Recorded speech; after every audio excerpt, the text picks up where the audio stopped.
Hello and welcome दोस्तों, मेरा नाम है नरेंद्र और आप देख रहे हो टेक्निकल भाई। तो दोस्तों आज हम बात करने वाले हैं चूँकि करेंट अकाउंट और सेविंग अकाउंट में क्या डिफरेंस होते हैं। बहुत सारे हमारे भाई है, बहुत सारे मतलब लोग हैं कि जो पूछते हैं कि करेंट अकाउंट किस लिए होता है और सेविंग अकाउंट किस लिए होता है। तो आज हमें जो है कि इसे क्लियर करने वाले हैं कि जो सेविंग अकाउंट किस लिए होता है, करेंट अकाउंट किस लिए होता है। सेविंग अकाउंट यानी कि बचत खाता हो गया और करेंट अकाउंट यानी चालू खाता। तो चालू खाता किस लिए होता है और बचत खाता किस लिए होता है, हम चालू खाता किस काम के लिए खुलवाना चाहिए और बचत खाता किस काम के लिए खुलवाना चाहिए। तो ये जो कि है इसको आज हम क्लियर करेंगे कि चालू खाता और बचत खाता में क्या अंतर है। तो स्टार्ट करते हैं बचत खाता से। तो बचत खाता हो गया यानी कि आपके जो आप जो कितना कमाते हो उसको आप थोड़ा करके आप सेविंग करो, जिसमें कि आप बचत थोड़ा करके आप जमा करें, उसे बचत खाता कहते हैं। जो कि आप अपने बैंक से खुलवाते हैं उसमें भी कई प्रकार का खाता होता है। बचत खाता में भी जो आप जनधन योजना से खुलवाइएगा तो जनधन योजना से जीरो शून्य बैलेंस से खुलेगा, जिसमें कि आप 1 रुपया भी नहीं रखेंगे, जीरो बैलेंस रखेंगे फिर भी कोई ट्रबल नहीं होगा। और उसमें भी कुछ लिमिट अमाउंट से भी खुलता है, कुछ लिमिट होता है, जैसे 1000, 1500, 2000 के अमाउंट लिमिट होता है, उतना से आपको खुलवाना पड़ता है। तो अगर 1000 रुपये के अमाउंट से आप खुलवाते हैं तो वो मिनिमम बैलेंस उतना रखना पड़ता है। तो मिनिमम बैलेंस आप 1000 रुपये रखिएगा तो कोई ट्रबल नहीं है, 1000 से कम रखिएगा तो आपके अकाउंट से जो कि पैसा कटने का चांसेस बना रहता है। अब बात कर लेते हैं चालू खाता को। तो चालू खाता हो गया एक बिजनेस अकाउंट, जैसे कि आप चालू खाता से आप लेन देन कर सकते हो। चालू खाता हो गया जो बिजनेस किए है 50,000, 1 लाख, 2 लाख का उसमें अर्निंग टर्नओवर कर रहे हैं तो उसमें कोई दिक्कत नहीं है। लेकिन बचत खाता में अगर 2 लाख, 4 लाख, 5 लाख रुपए का टर्नओवर करते हैं तो उसमें आपका आयकर विभाग का भी प्रॉब्लम हो सकता है और आपके खाता पे कोई क्लेम भी आ सकता है, क्योंकि बचत खाता सिर्फ सेविंग अकाउंट को जमा करने के लिए होता है।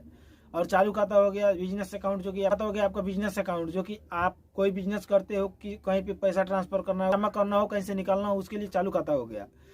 और करेंट अकाउंट का भी एक लिमिटेशन होता है, जो कि 10 10,000 से ऊपर में ही उसका मतलब अकाउंट खुलता है। 10 से प्लस में खुलेगा, चूँकि यहाँ पे सेविंग अकाउंट हमारा जो कि जनधन प्रधानमंत्री जनधन योजना जो चला है इंडिया में, उसमें आप जनधन अकाउंट खुलवाते हैं तो शून्य बैलेंस से भी आप खुलवा सकते हैं, उसमें कोई चार्जेबल नहीं होता है। और आपके सेविंग अकाउंट में जो है, सेविंग अकाउंट में आपका अच्छा खासा ब्याज भी दे देता है, 5-6% ब्याज भी दे देता है। लेकिन करेंट अकाउंट में कोई ब्याज नहीं मिलता है। करेंट अकाउंट में कोई ब्याज नहीं मिलता है। करेंट अकाउंट में आप 10,000 या 15,000, 20,000 से लिमिटेशन होता है। एक होता है ना कि लिमिट, जैसे सेविंग आप खुलवाते हैं तो इसमें भी 1000, 2000 से खुलता है, शून्य बैलेंस से भी खुलता है। तो उसमें भी एक लिमिटेशन होता है कि जैसे आप कितने से खुलवाना चाहते हैं, मतलब कम से कम मिनिमम 10,000 कम से कम चाहिए, 10 से ऊपर में करेंट अकाउंट खुलता है।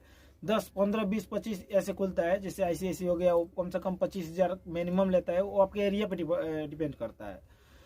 तो आपका कुछ इस प्रकार से सेविंग और करेंट का ये तो हम लोग का क्लियर हो गया।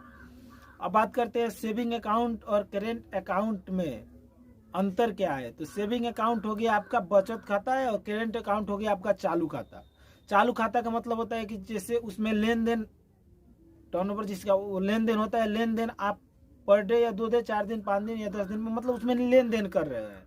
और बचत खाता का हो गया जिसमें कि आप लेन देन ज़्यादा नहीं कर सकते, इसमें भी लिमिट होता है। जैसे मंथली में आप शून्य बैलेंस से खाता खुलाएंगे तो इसमें मंथली लिमिट होता है, जनधन अकाउंट खुलवाएगा तो इसमें मंथली लिमिट होता है। ऐसे मंथली में एक मंथ में आप 4 बार ही ट्रांजेक्शन कर सकते हो या 40,000, 50,000 तक ट्रांजेक्शन कर सकते हो। ये सेविंग अकाउंट में ऐसा होता है। लेकिन करेंट अकाउंट में ऐसा कोई लिमिट नहीं होता है, आपमें कोई दिक्कत नहीं होती है। आप कितना ट्रांजेक्शन करें, आपका जैसे ट्रांजेक्शन का लिमिट कुछ ज़्यादा हो रहा है तो उसमें आपको ITR का फाइल करना पड़ता है। शायद इसके बारे में हम अगले वीडियो में बता देंगे, लेकिन अभी तक के लिए इतना आप क्लियर हो चुके हो। अभी तक के लिए इतना आपको क्लियर बता दें कि सेविंग अकाउंट जो है, सेविंग अकाउंट हो गया जो कि खेती गृहस्थी करते हैं या एक जॉब करते हैं, उसमें सेविंग बचा कर रखते हैं, या किसान मतलब छोटे लेवल के लोग हो गए जो कि कमा कर खा रहे हैं, उसके लिए सेविंग अकाउंट हो गया। और करेंट अकाउंट हो गया जो कि बिजनेस हो गया, कोई बिजनेस बड़ा कर रहे हैं या कोई जिसमें टर्नओवर हो 20 लाख, 25 लाख का मंथली टर्नओवर हो रहा है, डिपॉजिट हो रहा है, विड्रॉल हो रहा है 20 लाख, 25 लाख, 30 लाख, तो वो चालू खाता हो गया। उसके लिए आपको जो कि करेंट अकाउंट यानी कि चालू खाता खुलवाना पड़ेगा। तो आशा करते हो वीडियो समझ में आ गया।